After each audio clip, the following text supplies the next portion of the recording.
kebayang bagaimana keutamaan yang bisa kita dapatkan setiap hari Jumat.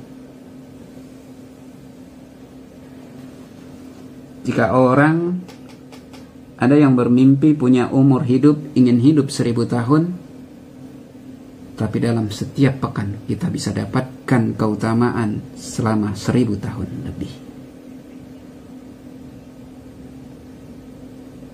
Sedangkan di Lailatul Qadar tadi keutamaannya itu 83 tahun 4 bulan.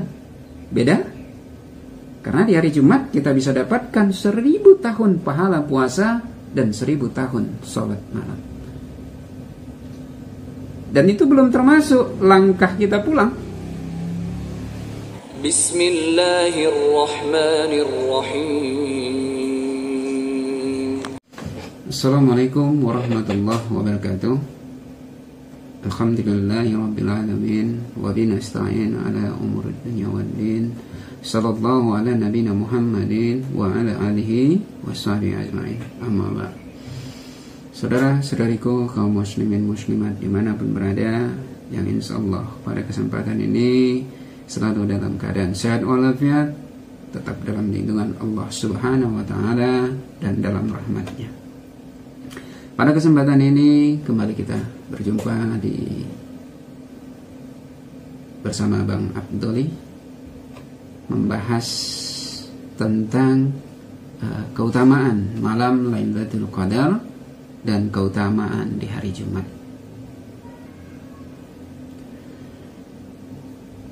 Kita ketahui bahwa Lailatul Qadar itu mempunyai keutamaan 1000 bulan. Dan hari Jumat itu keutamaan pahalanya bisa lebih dari 1000 tahun. Ini yang akan kita bahas pada kesempatan ini. Bahwa kebiasaan kita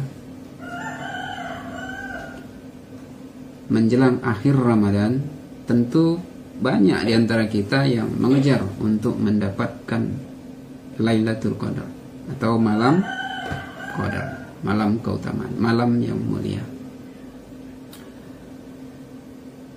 Malam Lailatul Qadar ini disebutkan dalam Al-Quran lebih utama dari 1000 bulan. Namun perlu kita ingat bahwa di setiap hari Jumat juga ada pahala yang bisa lebih dari 1000 tahun. Jika benar kita sholat Jumatnya, mulai dari persiapan, bagaimana mengikuti khutbah, bagaimana kita sholat hingga selesainya, dan setidaknya ada 5 sunnah yang jika dikerjakan kita bisa mendapatkan keutamaan pahala puasa dan sholat selama 1000 tahun lebih. Ini yang akan kita bahas pada kesempatan ini. Saudara-saudariku yang dimuliakan Allah, antara Lailatul Qadar dengan hari Jumat ini sama-sama disebutkan dalam surat Al-Quran. Di keutamaan malam Lailatul Qadar ini disebutkan di surat Al-Qadar, yaitu surah ke-97. Sedangkan Jumat di dalamnya ada satu sholat khusus, yaitu sholat Jumat bagi laki-laki. Ini disebutkan di surah ke-62. Jadi sama-sama mempunyai keutamaan. Jadi untuk membahasnya ini kita mulai dari ayat Al-Quran, bahwa malam Qadar, Lailatul Qadar itu disebutkan di ayat ketiganya jelas. A'udzubillahi minasyaitonirrajim. Lailatul Qadri khairum min alfi sahr. Malam kemuliaan itu lebih baik dari 1000 bulan. Di Al-Qadar ayat ketiga. Dan jika kita ambil hadisnya, ini ada di Sahih Muslim nomor hadis 1268. bahwa Nabi SAW bersabda, ini dari riwayatnya Abu Hurairah, barang siapa yang berpuasa pada bulan Ramadan dengan penuh keimanan dan mengharapkan pahala dari Allah, maka dosa-dosanya yang telah lalu akan diampuni. Dan siapa yang menegakkan sholat pada malam Lailatul Qadar dengan keimanan dan mengharap pahala dari Allah, maka dosa-dosanya yang telah lalu akan diampuni. Jadi di hadis juga disebutkan, orang yang sholat malam dengan mengharap pahala Allah di malam Lailatul Qadar, maka dosa-dosanya yang telah lalu akan diampuni. Ini keutamaan Lailatul Qadar. Al-Quran menyebutkan ia lebih utama dari 1000 bulan.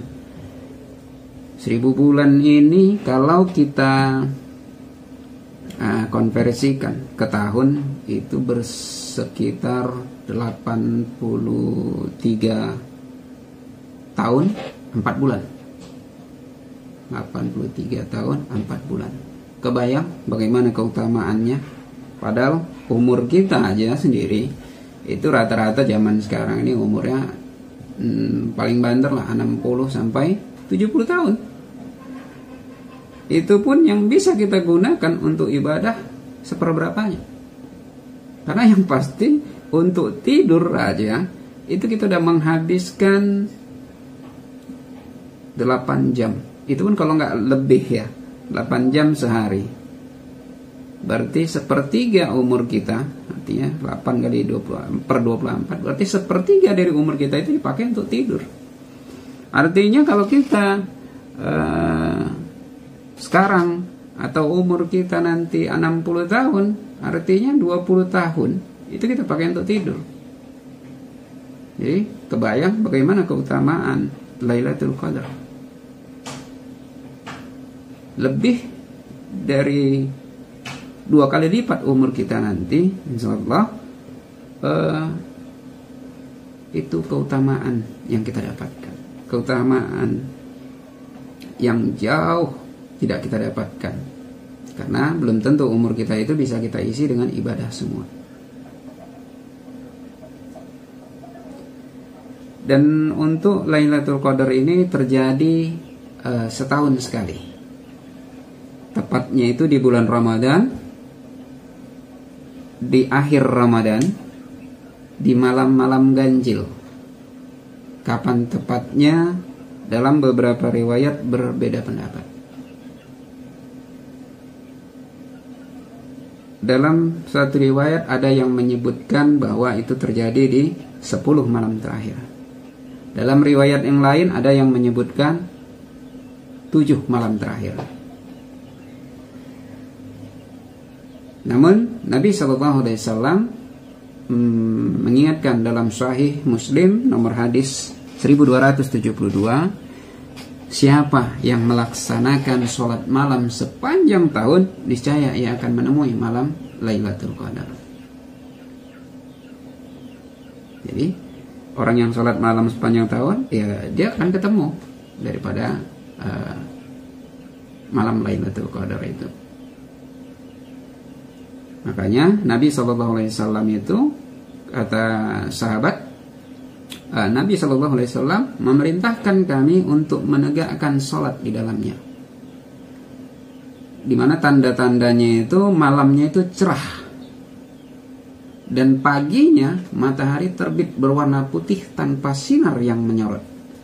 Jadi paginya itu cahaya matahari putih tanpa menyilaukan, gitulah istilahnya. Kenapa disebut putih? Karena bisa dicoba di kamera, kalau kita berkamera menyorot matahari itu warnanya hitam justru. Ini keutamaan daripada Lailatul Qadar yang bisa ditemui setahun sekali di setiap akhir bulan Ramadan, 10 atau 7 hari di malam-malam ganjilnya. Ini keutamaan dan cara mendapatkannya. Dan untuk bagaimana mendapatkan malam Lailatul Qadar, bisa juga dengan iktikaf. Karena iktikaf dilaksanakan di 10 malam terakhir. Dan intinya bahwa keutamaan malam Lailatul Qadar itu 1000 bulan. Jika kita mengejar Lailatul Qadar, namun perlu kita ingat juga bahwa ada keutamaan lain yang bisa lebih kita dapatkan, dan itu terjadi setiap pekan, dan itu tepatnya terjadi di hari Jumat. Waktunya udah jelas, hari Jumat, di mana keutamaannya yang bisa kita dapatkan itu pahalanya bisa lebih dari 1000 tahun. Jika tadi Lailatul Qadar itu keutamaannya 1000 bulan, maka di hari Jumat ini keutamaannya 1000 tahun, bisa 1000 tahun lebih jika cara sunnah yang kita lakukan, 5 sunnah yang minimal, nanti kita jelaskan minimal 5 sunnahnya ini benar. Mari kita lihat dalil-dalil yang mendukungnya ini. Karena ini bukan hanya pendapat pribadi, tapi ini didukung oleh ayat Al-Quran dan dalil hadis. Kita di sini hanya menyampaikan bahwa di hari Jumat itu ada satu perintah, satu sholat khusus yang dikerjakan bagi laki-laki yang sudah akil balik. Disebutkan dalam surat Jumu'ah, Al-Jumu'ah ayat 9. Ya ayyuhallazina amanu iza nudiya lis-salati min yaumil jumu'ah fas'au ila zikrillahi wazarul bai'. Hai orang-orang beriman, apabila diseru untuk menunaikan salat Jumat, maka berserahlah kamu kepada mengingat Allah dan tinggalkan jual beli. Dzalikum khairul lakum in kuntum ta'lamun. Yang demikian itu lebih baik bagimu jika kamu mengetahuinya. Ini disebutkan dasar salat Jumat. Bahkan jika kita sedang berdagang, jual beli, itu tinggalkan. Kebayang ketika kita jual beli, wah ini suatu pembeli lagi datang banyak, tinggalkan itu. Karena lebih baik sholat Jumat. Lalu ada apa dengan hari Jumat? Saudara-saudariku, kaum muslimin muslimat yang dimuliakan Allah, dalam hadis Musnad Syafi'i nomor hadis 314, Ibnu Al-Musayyaf radhiyallahu anhu berkata bahwa Nabi SAW pernah bersabda, Sayyidul ayyami yaumul jumu'ah. Penghulu semua hari ialah hari Jumat. Artinya Jumat itu ya penghulunya hari. Gak ada hari yang lebih sama dari dia. Kenapa gitu? Dari riwayatnya Abu Hurairah mengatakan bahwa Nabi SAW bersabda, sebaik-baik hari adalah hari Jumat, karena pada hari itulah Adam diciptakan. Pada hari itu pula ia masuk ke dalam surga. Pada hari itu pula ia dikeluarkan dari surga. Dan tidak terjadi hari kiamat kecuali pada hari Jumat. Ini ada di Sahih Muslim.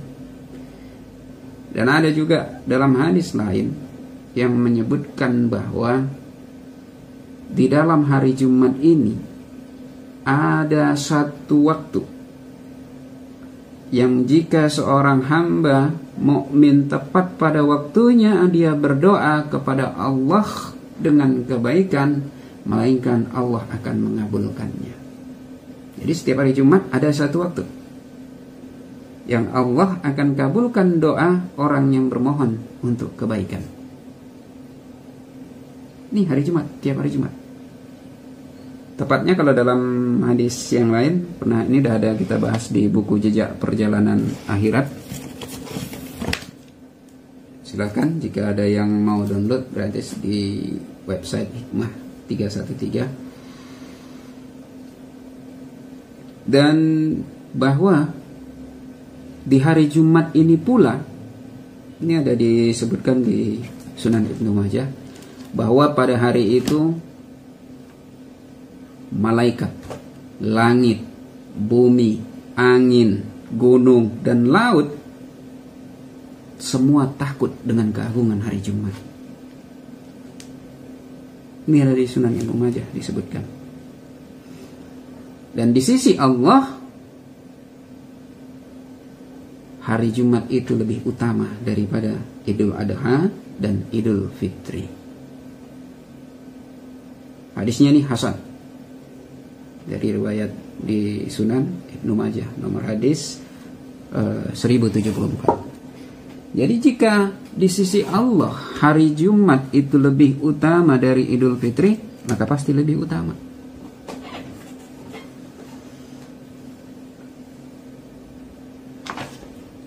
Beda kalau kita manusia yang mengatakan buku ini lebih utama dari buku itu. Belum tentu, menurut seseorang bisa berbeda. Buku itu bisa lebih utama bagi saya daripada itu. Sekalipun yang ngomong itu mungkin katakan seorang pemimpin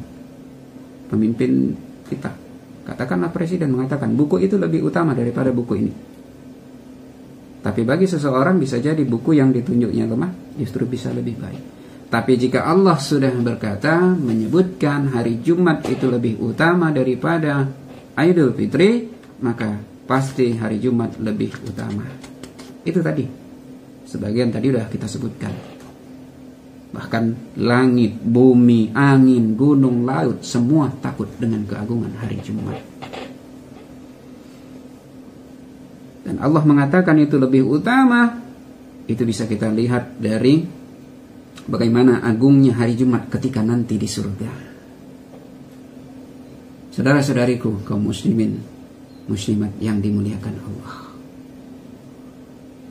di mana hari Jumat itu hari masuknya surga Nabi Adam, dan surga, masuk surganya golongan pertama yang masuk surga. Jadi golongan pertama, kita tahu bahwa Nabi SAW yang pertama mengetuk pintu surga, dan orang-orang mukmin yang bersama beliau itu golongan yang pertama. Ini keutamaan hari Jumat nanti ketika di akhirat. Dan di hari Jumat orang-orang akan berkumpul di pasar. Jadi di hari Jumat juga ada orang akan berkumpul di pasar. Kebayang kalau kita di dunia ini aja senang kalau kita shopping. Siapa yang nggak senang shopping? Siapa yang nggak suka ke mall? Siapa suka nggak jalan-jalan ke pasar cari barang-barang yang nanti? Di surga juga ada. Kapan itu? Di tiap hari Jumat. Tapi apa bedanya? Setiap pulang hari Jumat, ia tambah ganteng, ia tambah rupawan, dan ia pulang ke rumah menjumpai istri-istrinya juga tambah cantik, tambah kinclong, tambah menawan. Kebayang setiap hari Jumat itu terjadi. Ini ada disebutkan di Sahih Muslim nomor hadis 5061. Jadi ini keutamaan hari Jumat. Tidak hanya di dunia, tapi juga di akhirat disebutkan keutamaan daripada hari Jumat. Makanya ketika di hari Jumat ada keutamaan bisa kita dapatkan lebih dari 1000 tahun, maka sayang jika kita tinggalkan itu. Jika kita benar mengajarkan sunnahnya, maka kita akan dapatkan itu setiap hari Jumat. Tapi mengikut dengan sunnahnya, sunnah Nabi SAW. Karena sebaik-baik petunjuk adalah petunjuk Nabi Muhammad SAW. bukan pendapat saya, bukan. Ini petunjuk Nabi Muhammad SAW. Bagaimana kita membahasnya? Ini kalau kita kumpulkan hadis-hadis berkaitan dengan hari Jumat yang keutamaannya, bisa kita ambil dari riwayatnya Abdullah bin Amru dan riwayat Aus bin Aus. Ini ada setidaknya bisa kita ambil ada 13 hadis. Ada di Musnad Ahmad nomor hadis 15.585 sampai ke 15.587. Di Musnad Ahmad juga di nomor hadis 16.348 dan 16.349. Di Sunan At-Tirmizi juga ada di 456, di Sunan Abu Daud ada di 292, ada di Sunan Ibnu Majah di nomor hadis 1077, di Sunan An-Nasai juga ada di 1364, 1367, di 1381 dan di Sunan Ad-Darimi 1503. Jadi di sini nanti kita rangkum sunnah-sunnahnya.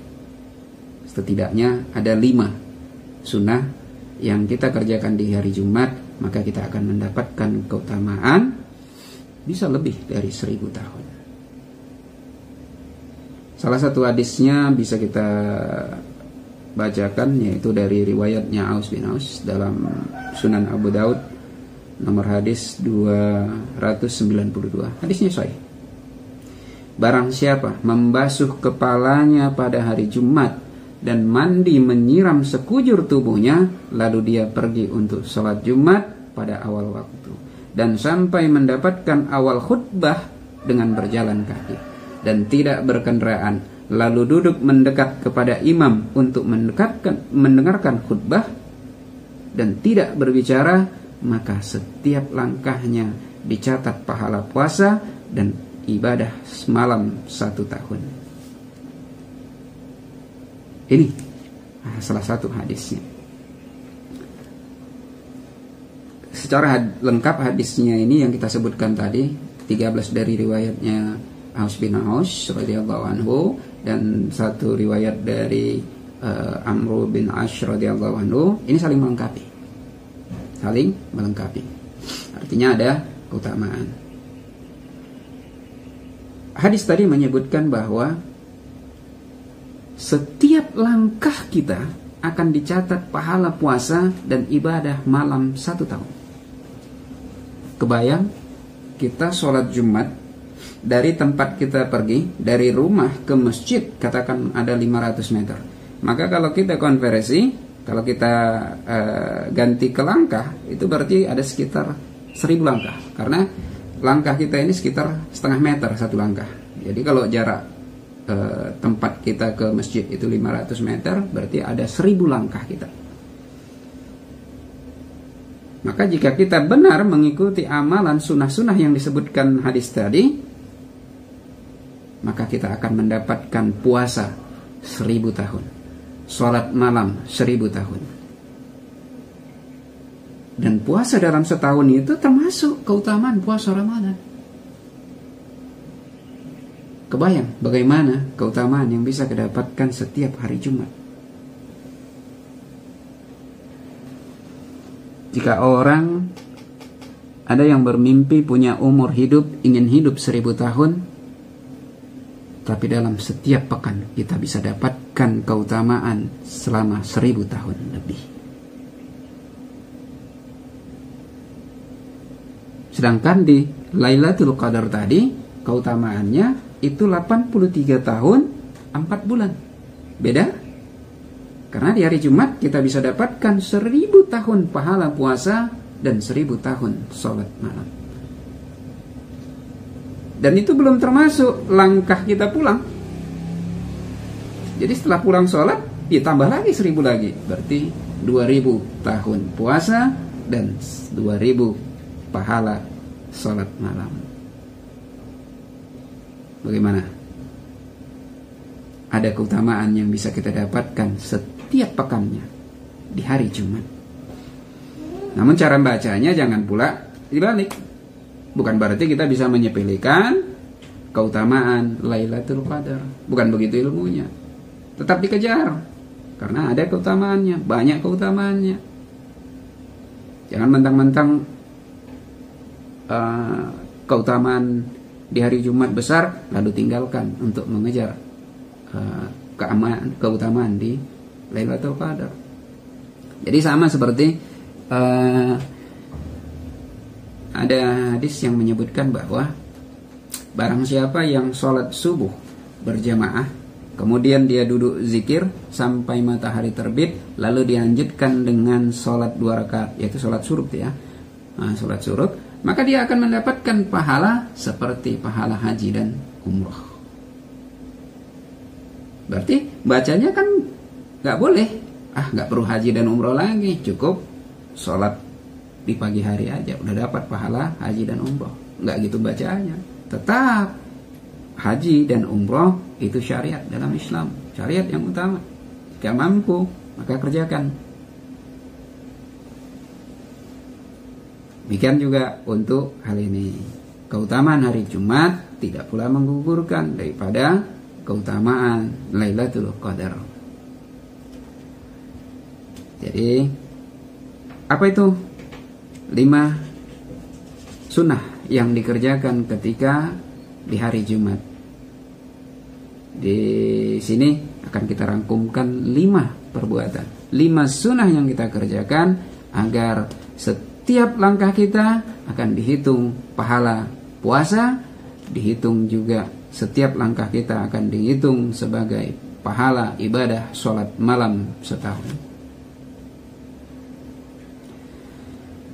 Yang pertama, ini membasuh kepala di hari Jumat dan mandi menyiram sekujur tubuh. Ini 13-nya sama nih semua. 13 hadis yang kita rangkum tadi ini sama menyebutkan bahwa diawali dengan membasuh kepala di hari Jumat dan mandi menyiram sekujur tubuh. Artinya ini adalah mandi wajib, mandi junub.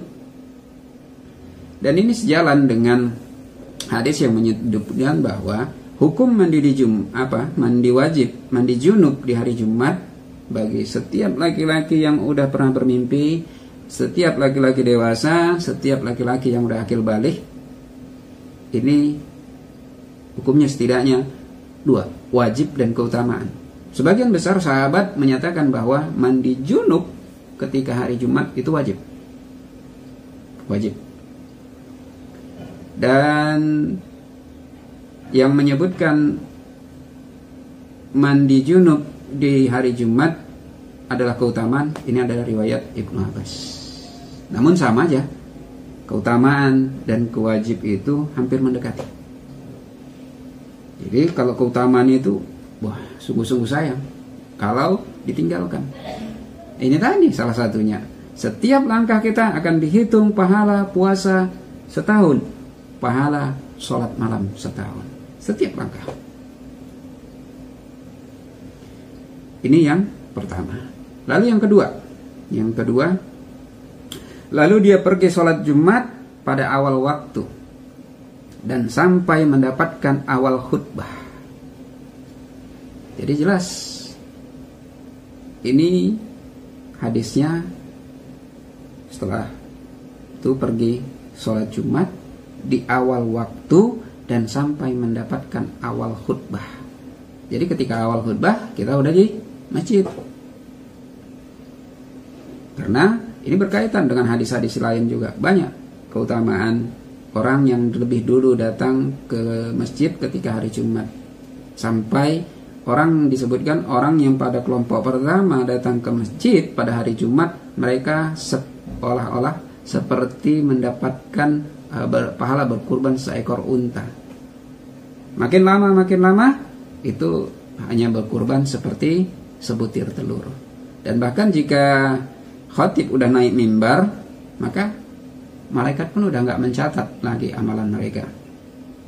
Jadi karena malaikat juga udah ikut sholat. Tapi sama, jangan juga dibalik.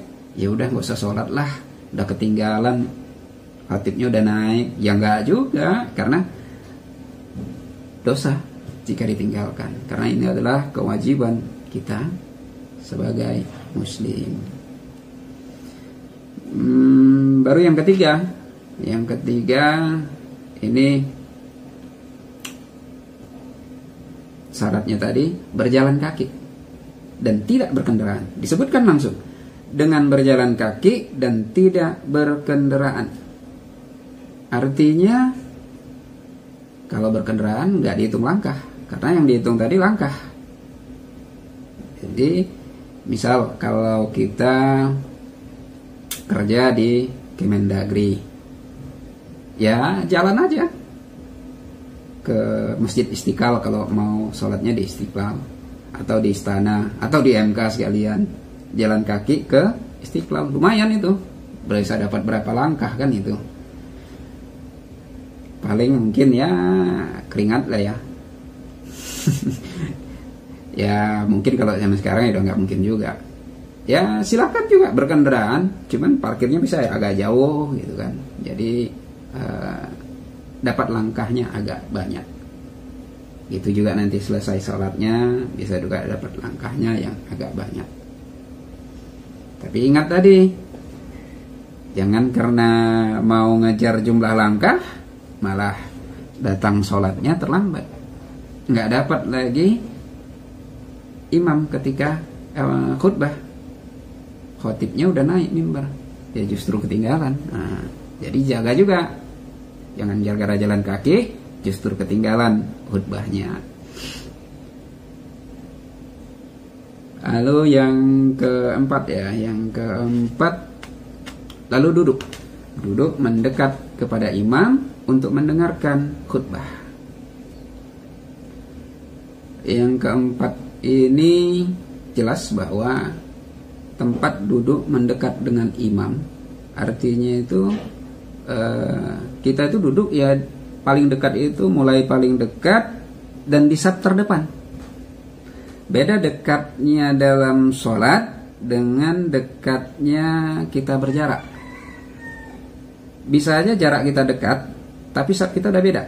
Misal kita duduk di saf kedua, pas di belakang imam, lurus di belakang imam, itu lebih dekat kita daripada orang yang di saf pertama tapi yang di ujung.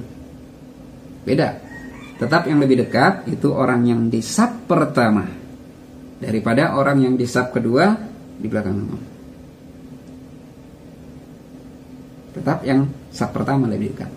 Itu keutamaan daripada saf yang pertama. Makanya banyak keutamaan orang-orang yang mendapati sholat mereka di saf pertama. Bahkan Nabi SAW itu sampai menyebutkan, jika umatku tahu keutamaan pahala di saf terdepan, maka mereka akan mengundi untuk mendapatkan saf terdepan itu. Jadi sayang jika kita melewatkan saf pertama, rugi. Apalagi kita sampai mengambil tempat itu di belakang, kalau bisa diding gitu kan. Jadi bisa agak nyender ketika nanti imam khutbah nanti khotib berkhutbah, bisa menyandar, bisa nyantai gitu. Ya, hati-hati, karena di kelima ada sunnahnya itu tidak berbicara, tidak melakukan perbuatan yang sia-sia, atau diam tanpa melakukan perbuatan yang sia-sia, karena rugi. Karena ketika macam tadi duduk ngambil di belakang, dari awal niatnya memang udah pingin duduk nyantai di belakang, bersender, bahkan mungkin bisa malah tertidur, kan sayang. Dan tidak jarang juga sekarang karena HP, Android, smartphone yang lainnya itu, HP-nya memang nggak dihidupkannya apanya, deringnya dalam posisi pesawat lah ya, mode pesawat, tapi tetap main HP. Ada yang mungkin juga ada yang sibuk potong kuku dengan giginya, ada yang nulis-nulis di sajadah. Kan justru ini rugi, karena perbuatan-perbuatan yang sia-sia bisa mengurangi pahala dan keutamaan hari Jumat, bahkan bisa menghilangkan keutamaannya. Bahkan menyuruh orang diam saja ketika ribut, kita nggak boleh berbicara.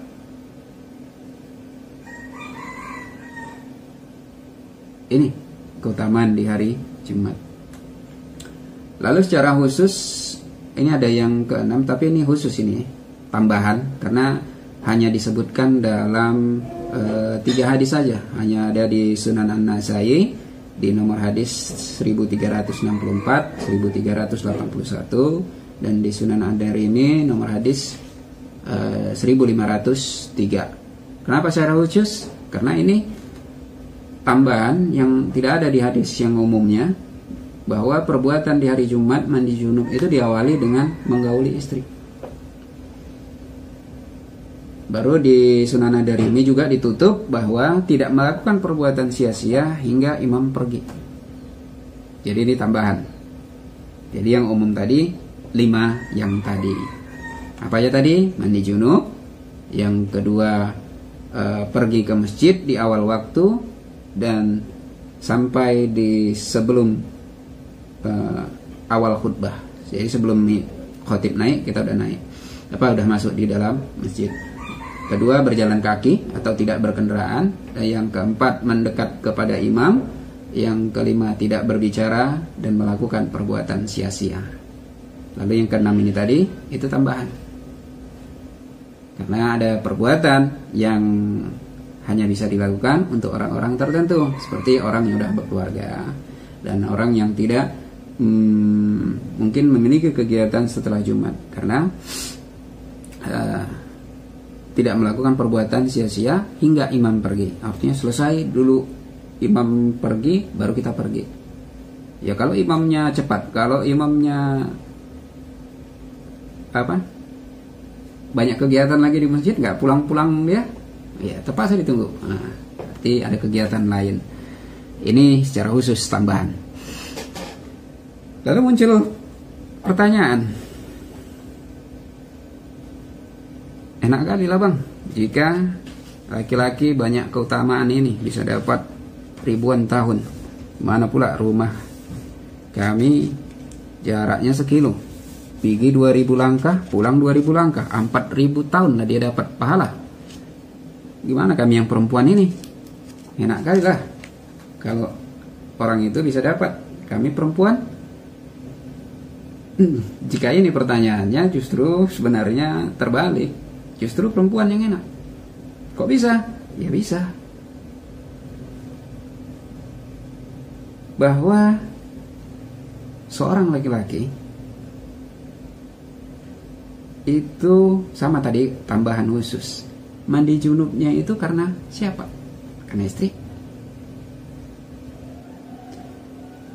Seorang perempuan, dia bisa mendapatkan pahala yang sama dengan yang didapatkan laki-laki ketika masjid.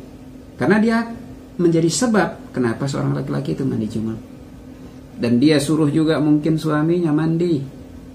Dia yang siapkan pakaian, dia yang siapkan parfum, dia yang siapkan siwaknya. Maka ia akan mendapatkan pahala sama seperti pahala orang yang Jumatan tadi. Ia dapatkan pahala puasa Jumat dari suaminya, ia dapatkan pahala sholat dari anak-anaknya. Jika anaknya dapat pahala 1000 tahun, ya dia bisa dapat 1000 tahun. Dapat juga dari suaminya 1000 tahun, 2000 tahun. Kebayang, 2 kali lipat dia dapat. Itu kalau anaknya satu, istrinya itu kalau anak-anaknya satu. Kalau suami pastilah satu kan. Kalau anaknya 2, udah 3000 dia dapat. Ini karena orang yang memfasilitasi seorang beramal, maka ia akan mendapatkan pahala yang sama dengan orang yang mengerjakannya, tanpa mengurangi pahala orang yang mengerjakan itu. Karena Nabi Shallallahu Alaihi Wasallam juga menyebutkan, siapa yang memulai kebaikan dalam Islam, maka ia akan memperoleh pahalanya, dan pahalanya yang menirunya sesudahnya, dan tanpa mengurangi pahala mereka sama sekali. Dan barang siapa yang memulai kejahatan, maka baginya ya dosa dan dosa orang yang meniru tanpa mengurangi dosa orang tersebut. Gitu sebaliknya. Sama juga ketika di rumah suami cari nafkah. Lalu jika seorang istri bersedekah dengan harta suaminya tanpa menimbulkan kerusakan, maka baginya pahala atas yang ia infakkan. Bagi suaminya itu pahala jeripayah nafkah. Serta bagi dia bagi pahala bendahara sama dia, tanpa mengurangi pahala satu sama lainnya. Artinya dia bersedekah tanpa mengurangi. Misal jatah bulan ini makan 100.000, ya, sebulan 100.000, teler juga ya. Katakan jatah belanja dia sebulan 3 juta lah katakan.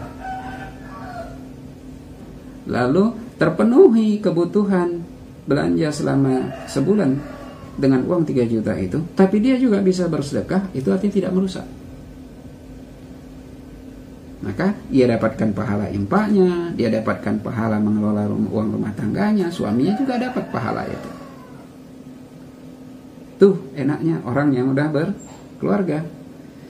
Lalu gimana bang, kami yang jomblo ini? Wais, yang jomblo, siapapun laki-laki yang sholat Jumat, baik dia yang karena dia dapatkan informasi ini. Misal seorang laki-laki sholat Jumat dengan ikuti sunnah ini, dengan mengikuti hadis-hadis dalil-dalil ini, dia sholat Jumat untuk mendapatkan pahala 1 langkah setahun puasa dan setahun sholat malam. Ia dapatkan ini, tapi ia dapatkan itu karena informasi yang kita sampaikan. Misal kita dapatkan informasi ini, lalu kita sebarkan di Facebook, ke Twitter, ke YouTube, ke Instagram, dan WhatsApp, dan lain sebagainya. Lalu ada seorang laki-laki yang sholat Jumatnya dengan seperti ini, maka ia akan mendapatkan pahala yang sama dengan orang yang mengerjakan Jumatan tadi, tanpa mengurangi pahala orang yang Jumatan tadi. Gimana? Keren kan? Kita nggak sholat tapi mendapatkan pahala yang sama. Iya, masih juga ada pertanyaan. Iya bang, gimana bang? Masih malu-malu untuk posting agama di sosmed. Pun masih kacau balu agamanya, awak pula nyampe-nyampekan postingan agama. Iya, apa kata orang? Kalaupun kita belum bisa menyampaikan pesan-pesan kebaikan agama di sosial media kita, maka cukupkan pada niat dalam hati kita untuk berbuat kebaikan. Artinya apa? Niatkan dalam hati, jika aku nanti punya suami, aku akan begini. Jika aku punya anak, anakku akan kusiapkan pakaiannya, akan kusiapkan parfumnya, akan kusiapkan siwaknya setiap hari Jumat. Maka sebelum Anda kawin, sebelum Anda nikah, sebelum Anda punya anak, ketika niat ini diikrarkan, maka Allah akan catatkan pahala yang sama untuk Anda. Dalilnya apa bang? Banyak. Silahkan buka hadis-hadis berkaitan dengan niat, maka itu akan dapatkan. Tapi jangan pula dibilang gara-gara itu cukup niat aja lah bang, nggak perlulah niat kawin, nggak perlu niat ini, makin rusak kita. Jadi awali dengan niat, insya Allah akan Allah buka pintu-pintu kebaikan nanti lagi lanjutnya. Ketika niat kita udah kita pasang, pelan-pelan insya Allah akan berubah. Kuatkan dengan niat kita, itu awal dari segalanya. Oke, mungkin itu aja dulu yang bisa kami sampaikan.